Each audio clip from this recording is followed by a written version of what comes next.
Hello check hello.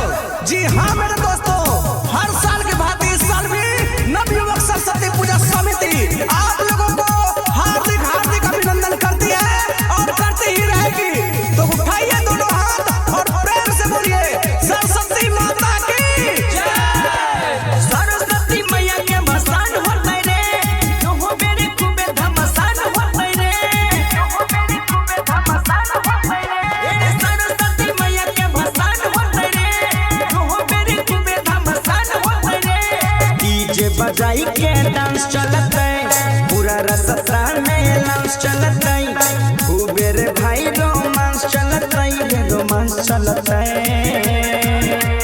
गोली तो 4-10 round चलतै रे, भसाउन में गोली 4 राउंड चलतै, गोली तो 4-10 राउंड चलतै।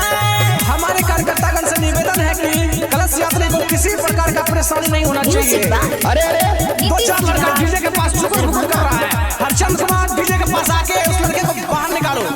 सबसे बड़ा निश्चय अपन इलाका, अब की भसाउन में करबै धमाका, अब की भसाउन में करबै धमाका। ए सबसे बड़ा निश्चय अपन इलाका, अब की भसाउन में करबै धमाका।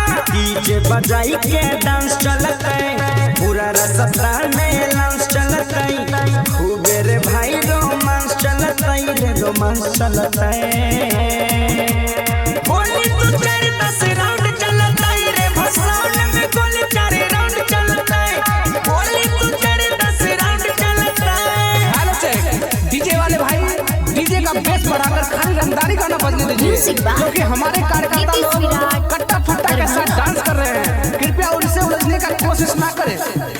संगीत के बजाए के गाना, नाचे छे सब सरदे माई के दीवाना, नाचे छे सब सरदे माई के दीवाना। हे रे संगीत के बजाए के गाना, नाचे छे सब सरदे माई के दीवाना।